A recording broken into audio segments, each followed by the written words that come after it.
Thank you so much for joining me today. I really appreciate it. An absolute pleasure, Dr. Becky. Looking forward to it. Great. So it's one thing being a psychiatrist, because people who do that job are heavily involved in mental health. It's another thing being a forensic psychiatrist. So I'm really curious as to your journey. How did you end up deciding to work with criminals? Yeah, so I have to admit it would make a nice story if it was very sort of planned and serendipitous, but it wasn't. It was just by chance. So I was coming towards the end of my training as a senior house officer, and you get to do these 6 months placements. And almost as a whim, I decided to do a placement in a medium secure unit. And there were 14 patients in there, and almost all of them had committed murder. And I found it absolutely fascinating right from the beginning, because you get to know them intimately and you get to know a lot about their backgrounds. So you see them on a daily basis for months, if not years, but you get family members, you get to do their medical notes, so you really understand them as people. But that's the thing that really drew me into forensic psychiatry, is the stories of the individual perpetrators, the defendants. You can look back and piece together what went wrong in their life to make them end up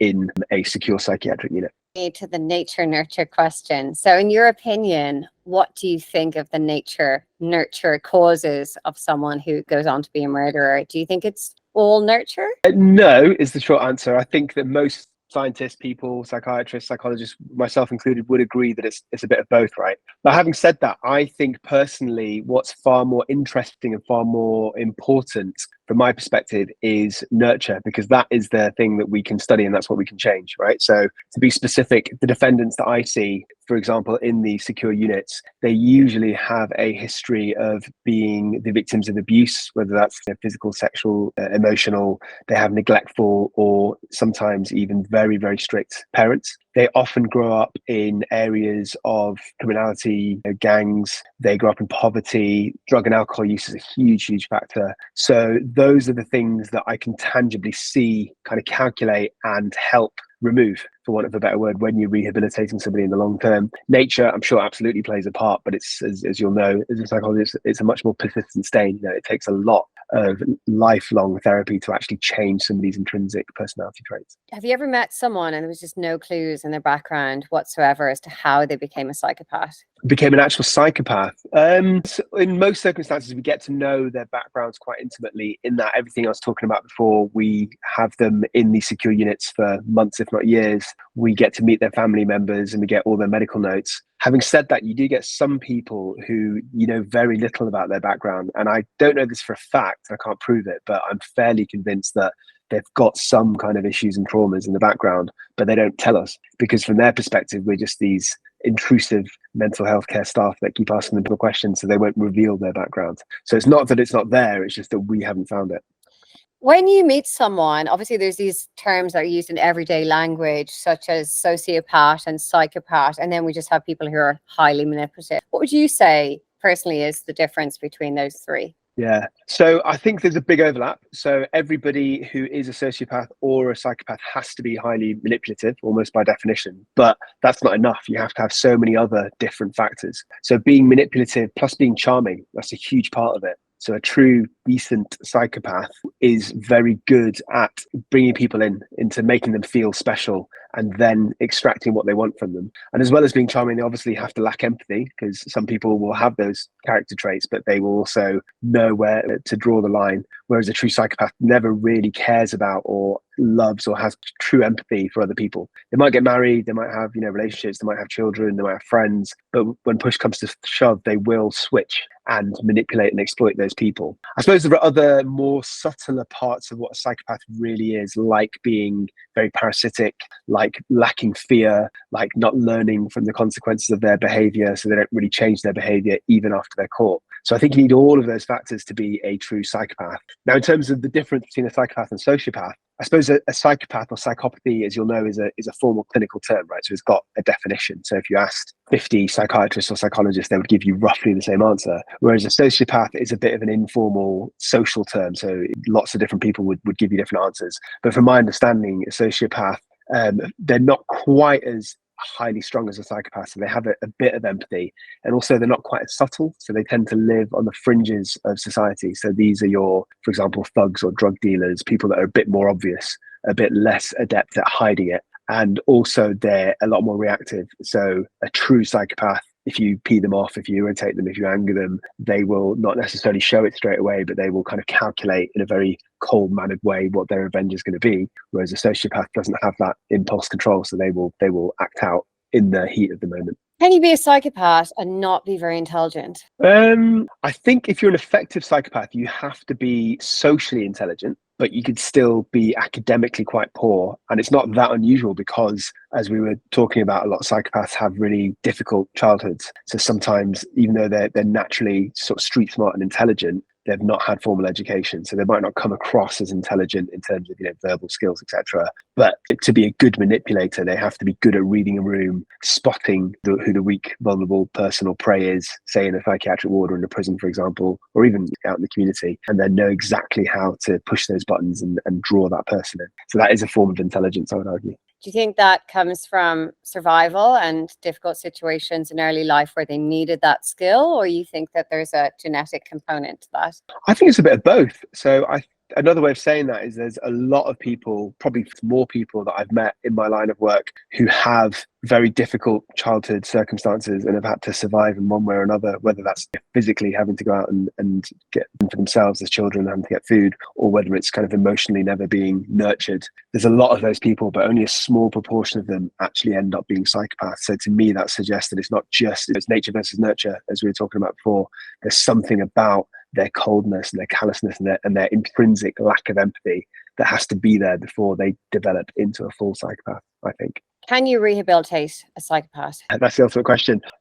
Yes and no. So I think you can throw all these resources at them and give them lifelong therapy. And I've been part of that machine. And now I work as an expert witness, but in the past reincarnation, I've worked in secure units. So I've helped give this kind of therapy. And my honest answer is, if the psychopath is not willing to change, and if they haven't sort of burnt out of their psychopathy, then they're so clever and manipulative that they will jump through the hoops. They will look on paper as if they're doing everything that the therapy is asking of them. And then when they're released, once they know that they can get away with it, they'll revert back to their own manipulative ways. Sometimes that might be violent, might be criminal, sometimes it's not. Having said all of that, I do think there is, for some people, eventually, and this would be the minority from my experience, where they go through this cycle of struggling in life, whether it's struggling to hold down a job, hold down a relationship, pushing people away, whether that's romantic partners, children, friends, spending a lot of their adult lives in psychiatric units or in and out of prison more commonly. So sometimes people go through that cycle over and over again. It might be decades. They might be in their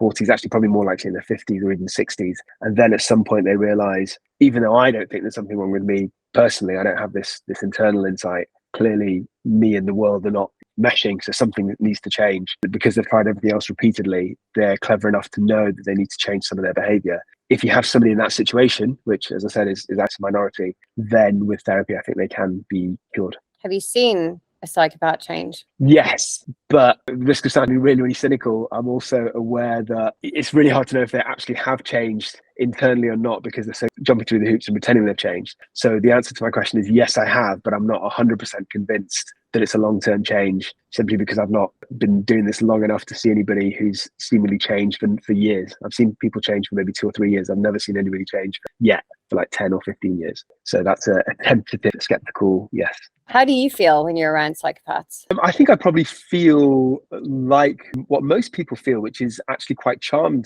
by psychopaths. So, for example, I've worked in a therapeutic community. I'm sure you'll know this, but for your viewers, it's almost like a ward that's set up where people live there. And part of their everyday rehabilitation is talking about their feelings, being trapped in this kind of environment where there's a lot of potential triggers, working through the anger and working through the pushing boundaries and all the behavioral problems, and they reflect on their daily behavior. And of those people, so I've been in a unit with about 18 male patients, of which I'd say about 4 or 5 were technically psychopaths. The others still had behavioral issues and personality disorders. They were probably mostly antisocial, but not psychopaths. They didn't have that charm, didn't have that ability to manipulate. And I have to say, pretty much as you'd read in any textbooks, the psychopaths are the charming, the most friendly, the most kind of fun to be around. And I think that's what it's one of the reasons that they're quite good manipulators, is because they draw people in. They tend to have quite magnetic personalities. So actually being around them is interesting and alluring, But then when you see them flip occasionally, or I've had, for example, one patient that escaped the unit after pulling the wool over our eyes, then you kind of feel almost a little bit cheated, really, that you've been drawn in. That's how I felt. So there's the positive emotions, which comes with being around psychopaths, which is very interesting because people could feel quite foolish that they didn't spot that they were being manipulative. And then what about the negative emotions that you've experienced when being around some of these people?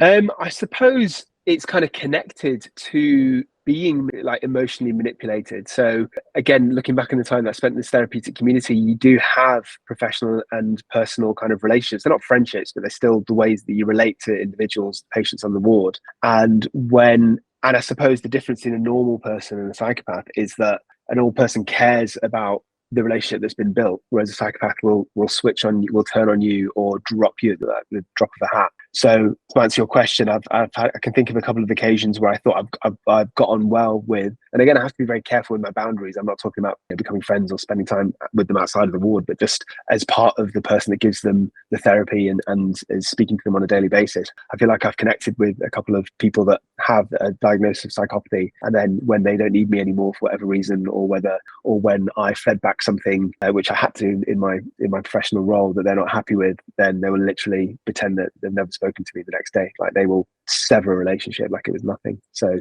that can actually be quite hurtful. Yeah, it's hard, isn't it? Because someone who's not a psychopath values the connection and feels the connection and senses it, particularly when you're spending a lot of time with people, and it's confusing when someone is like, how can someone discount that so easily? What about you, Becky? Have you worked with any psychopaths? I've met so many psychopaths in my life. I've met more sinister psychopaths, and then I've met people who are just highly manipulative. I haven't worked with that many because of the client group that I work with, but I've met some in my personal life, and I know you have as well, which I think is very interesting because it's quite different from working life when you stumble among these people. I guess one thing that I wanted to ask you was, what are your thoughts on the frequency of encountering psychopaths or people who are highly sociopathic in everyday life? Is it higher than what people think? So I think it's accepted that around 1% or maybe slightly less than 1% of the population are psychopaths. Obviously,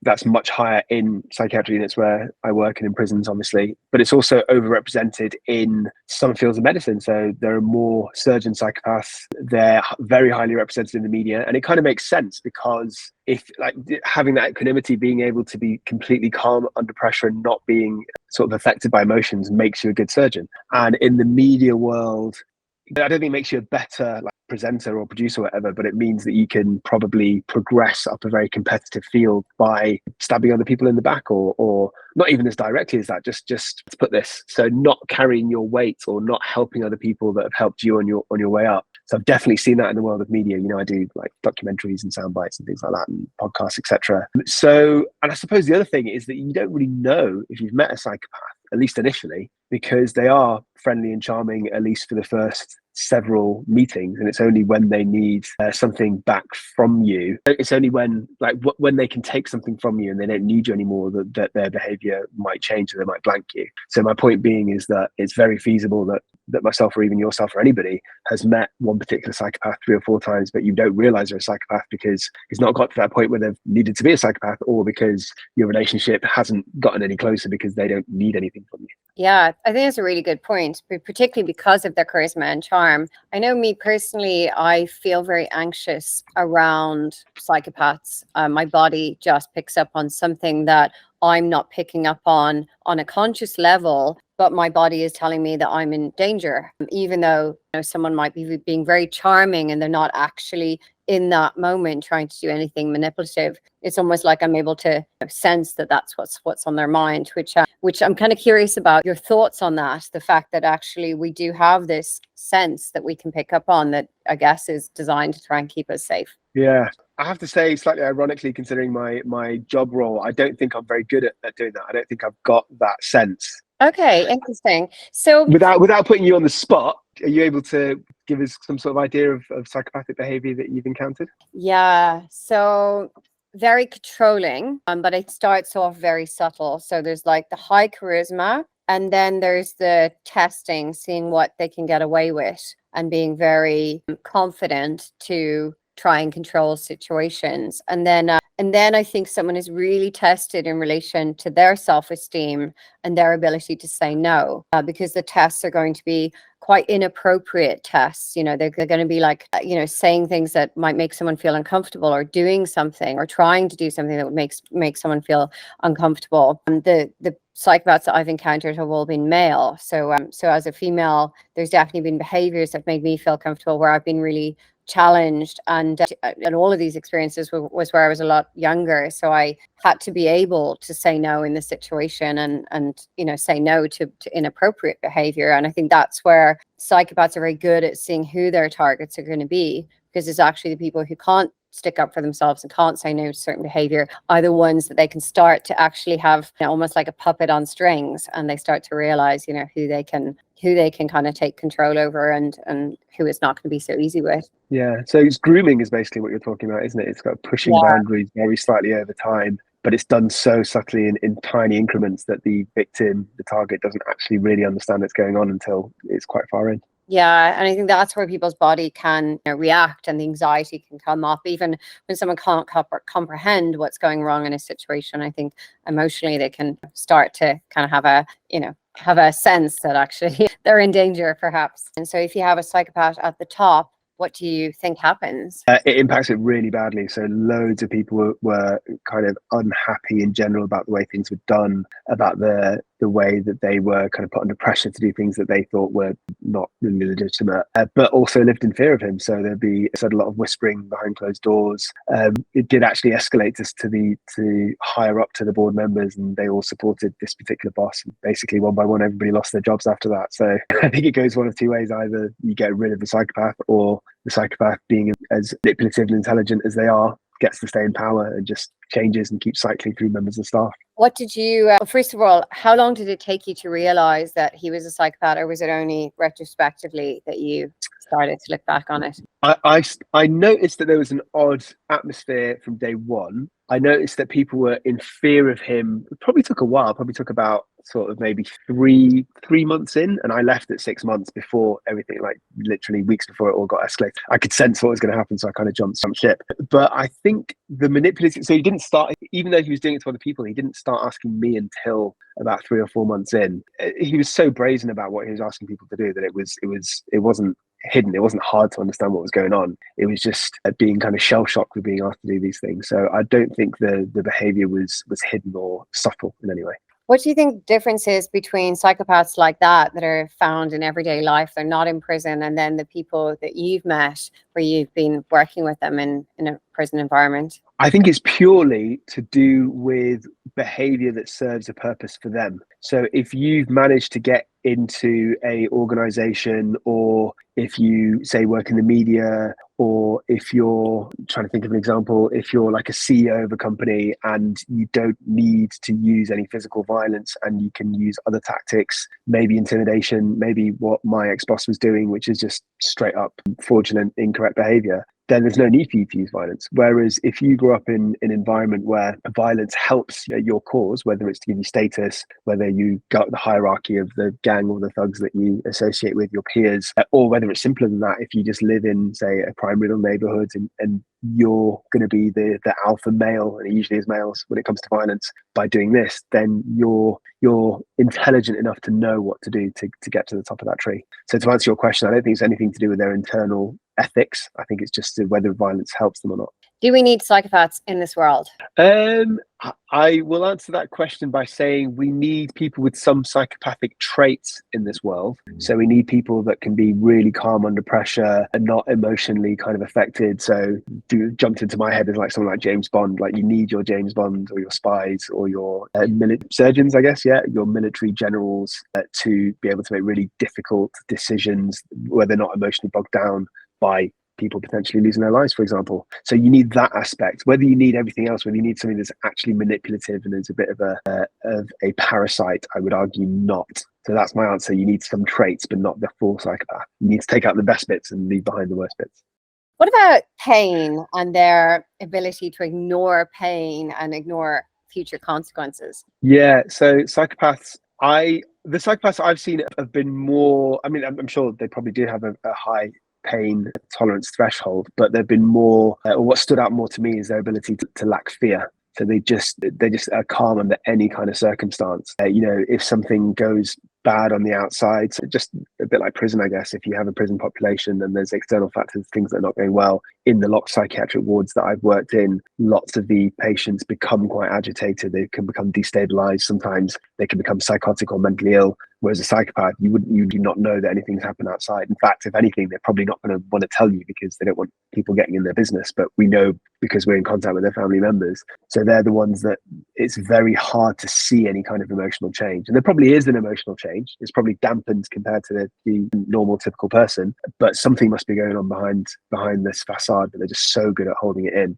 So that's something that I definitely see a lack of fear. So you're not seeing any anxiety or fear registering with them. What about other emotions like shame? Do you think they register shame? Do they have enough sense of self to register shame? No, I don't think true psychopaths actually feel remorse or empathy or pity or guilt or shame. That doesn't mean they have like an element of cognitive empathy. So they know when they've done something shameful, but they don't actually feel it themselves. And if they're a good psychopath, especially if they're trapped in a therapeutic environment where it serves them to look as if they feel remorse and guilt and shame, then they might fake those things. But you can tell whether it's really affected their behavior or not. So if on the surface they seem shameful about, for example, assaulting a nurse on one of these wards, that would be something that would happen, not every day, but it would happen every few weeks or every couple of months. Then they would go through the entire process of showing remorse, but their behavior won't change when they're put in that same position a few weeks later. What about their relationships with their mothers? There's psychopaths have this kind of reputation for having this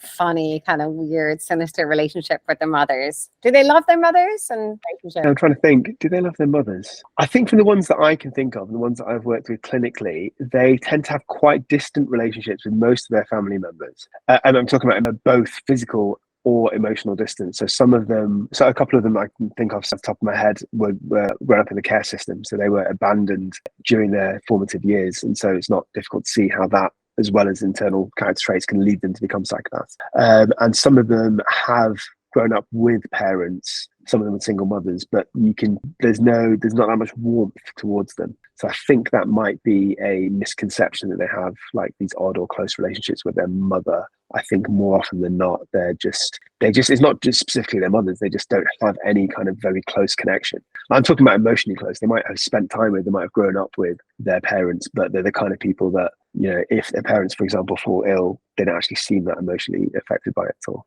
So the ones who have grown up in the same household as their mothers, have you ever noticed them being more connected or having more care for the connection with their mother compared to other people? They're not having any care about the connection whatsoever. No, I can think of at least one or two cases where they've been closer to their mothers than to other people, but that's, I think, because they were literally brought up with single mothers. So it's not because it's their mother, it's because it's their only caregiver that's been there since they were young. And possibly because their mother hasn't been that harsh in terms of their upbringing. So their mother's been relatively kind to them over the years compared to, for example, siblings that they're physically born with. Mm. So I suppose what my answer is I can think of cases where they're close to their mothers, but I don't think that's because they're psychopaths. I think it's because of the circumstances of how they were raised. So you're saying that they're more connected to their mother than other people because their mother has been fairly passive and not necessarily very abusive, perhaps. Yeah, and it's been a stable part of their lives and their upbringing. Yeah, so it's not a feature of their psychopathy that makes them close to their mothers. It's the fact that their mothers were one of the only kind of emotionally accessible people when they were growing up. Does that mean they have some kind of positive emotion or some kind of connection, some kind of love for their mothers, or not? Yeah. No, I think you can have. They definitely, some psychopaths do have connections, but I just don't think they have connections, and it's probably akin to love. But I think their threshold of severing that connection, severing that tie, or doing something that would benefit them that might hurt that person, whether it's a mother or another relative, the threshold for that is much lower. So they're much more able and much more willing than the average person to do that. So they lack the remorse of turning against not just their mothers, but any family member much more than any other person. And that's almost what makes them a psychopath. Do you think that's related to their ego defenses? Yeah. So it's related to like childhood experiences of inferiority complexes, really. So if they were harshly bullied, if they were treated horribly when they were young, as you say, they build up this like defense mechanisms because they don't want to ever have to go through that again. So that's definitely part of it. Their natural personality, the lack of empathy, the impulsivity, the aggression, that's also part of it as well. Can you give me an example of some of the worst psychopaths you've ever encountered? What were the crimes committed? Yeah.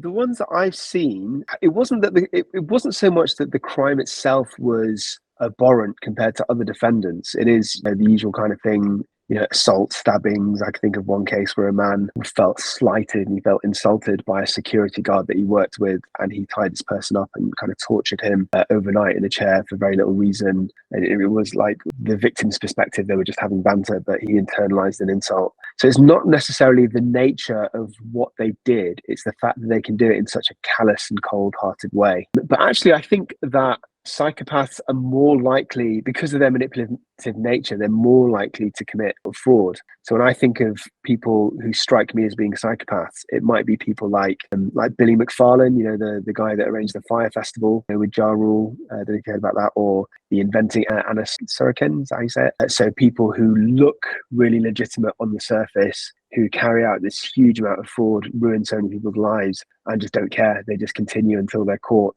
I think to me that typifies a psychopath more than an extreme level of violence. So then does that mean that you felt relatively safe in the prison environment being around these people, because a lot of them were more likely to be just highly manipulative rather than being violent? Yeah, absolutely. And I think that, in fact, I'd go even further than that. I'd say that people that are more likely to be violent in a prison environment or in a locked ward tend to not have very good control of their emotions. So they tend to be either people who are completely psychotic, so they suffer with something like schizophrenia, hearing voices, paranoia, or are antisocial, so they have like these impulsive, aggressive kind of instincts that they can't contain. I think first of all, there's a larger number of them than there are psychopaths in prison, purely because psychopaths are so rare. So they themselves, there's more of them, but also they're less able to control themselves in the situation. So if I had, for whatever reason, really annoyed a psychopath, they're less likely to be physically violent in a prison setting, not necessarily in the community, but in a prison setting, simply because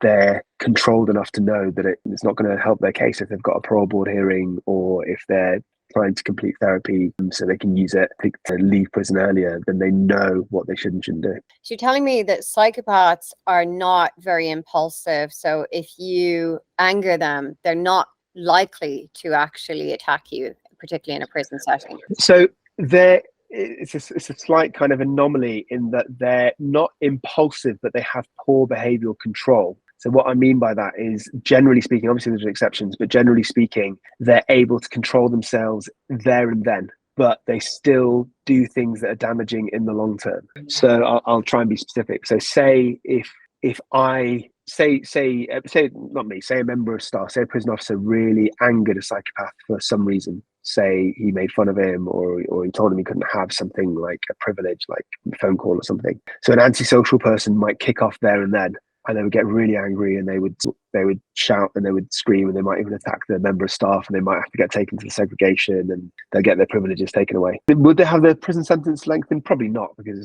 if it went really far, like stabbing somebody, that'd be different. So that's what the consequence would be. Whereas a psychopath would be able to hold it together enough to not react in that moment, but they also wouldn't be able to let it go. And that's what I mean by poor behavioral control rather than impulsive control. So they would be absolutely obsessed with getting revenge on this person beyond what is natural and what is healthy, to the point that it actually might jeopardize them in some way in the future. But they'll be a lot more calculated and calm about the way they do it, so a lot less likely to get caught.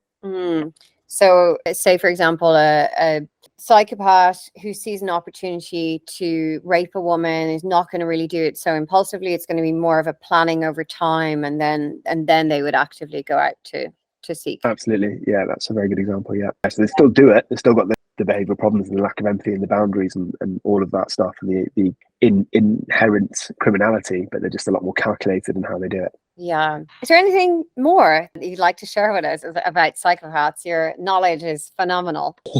No, I can't really think of anything. But something else that I've been asked in the past is whether you can, like, there's any medication that you can give to treat psychopathy. And the answer is no. If somebody has additional problems like a mood disorder on top of it, you can take the edge off that with, say, antidepressants, but you can't reverse something as intrinsic as a damaged personality. Do you diagnose psychopaths, or do you tend to have to get a second opinion? How does the diagnosis process in the prison environment work? Yeah, so right now, because I work as an expert witness, I generally don't have the resources or the time to diagnose somebody with psychopathy. So what I will do, because it's a long, slow process, you can't just do it with one meeting. So there's a psychopathy checklist, and it's got different features. There's 20 features, and everyone gets a score 0, 1, 2. But it's not just taking the person's word at face value. You look into all of their. So to give you a specific example, one of them would be when sexually promiscuous. Another one would be whether they had like early childhood behavioral problems. So to properly diagnose, you need to have all of the information that's available, whether it's school records, social work reports, previous psychiatric reports from decades ago, GP notes, speak to the individual, obviously, speak to their family members, ideally their parents. You kind of need that level of robustness of your evidence to make a diagnosis. As an expert witness, I don't have that, and the turnover between me having to do my reports usually a week or two, so I don't have the resources to do it. But in a previous iteration where I've worked in the secure units, when you've got somebody that's in there for 7 or 8 years because of horrific violence, then you've got the time and the resources to diagnose that. But if I do suspect it, and I do come across people that I do wonder whether they are psychopaths in my day-to-day work, but then I'll highlight it as something that needs to be investigated. So I think this person doesn't need to go to a psychiatric unit for this reason and needs to go to prison, but once they're in prison, or if they ever get transferred to a psychiatric unit later down the line, if they recompensate, then I would highly recommend that they go through the psychopathy checklist. So how many hours would it take you to typically diagnose someone? A psychopathy test, you mean? Yeah. Yeah. So I would say it's usually the dog work is put in by the psychologists in the team, and the psychiatrists just take the credit at the end. So they probably, I'd say they'd spend a good 2 days worth of work, and that might be split between 2 or 3 psychologists on the team, looking through all of those different sources. So I'd say a good solid 2 days. Obviously, it depends on how much information you get. As I mentioned earlier in this conversation, sometimes it's not that common, but sometimes you get these cases where, for whatever reason, somebody's stayed under the radar of professional services all of their life, even though they're a psychopath, so that you don't have much in terms of previous records. And it's not because they've not done anything wrong, it's just because they've not kind of been caught or assessed in the past. So those kind of circumstances, there's not that information to go on. So it might be quicker, it might be like half a day or a day. This has been really informative. I really appreciate your time. Where can people find out more information about you? So I have a book called In Two Minds, Stories of Murder, Justice and Recovery by a forensic psychiatrist. So it's kind of me talking about some of my most emotional and traumatic and tragic cases. And also I've got a YouTube channel, A Psych for Sore Minds. So it is like a smorgasbord of topics related to mental illness and offending. Sometimes I analyze like celebrity or high profile cases, I should say, and sometimes talk about my own cases, sometimes just talk about trending mental health kind of issues or anything. So it's a bit of a mishmash. So yeah, your viewers it'd be a pleasure to meet some of them. Thank you so much. I've really appreciated this. You know so much about this topic, and it's been really fascinating to learn more. Thanks for having me on, Becky. It's been an absolute pleasure. You're very welcome.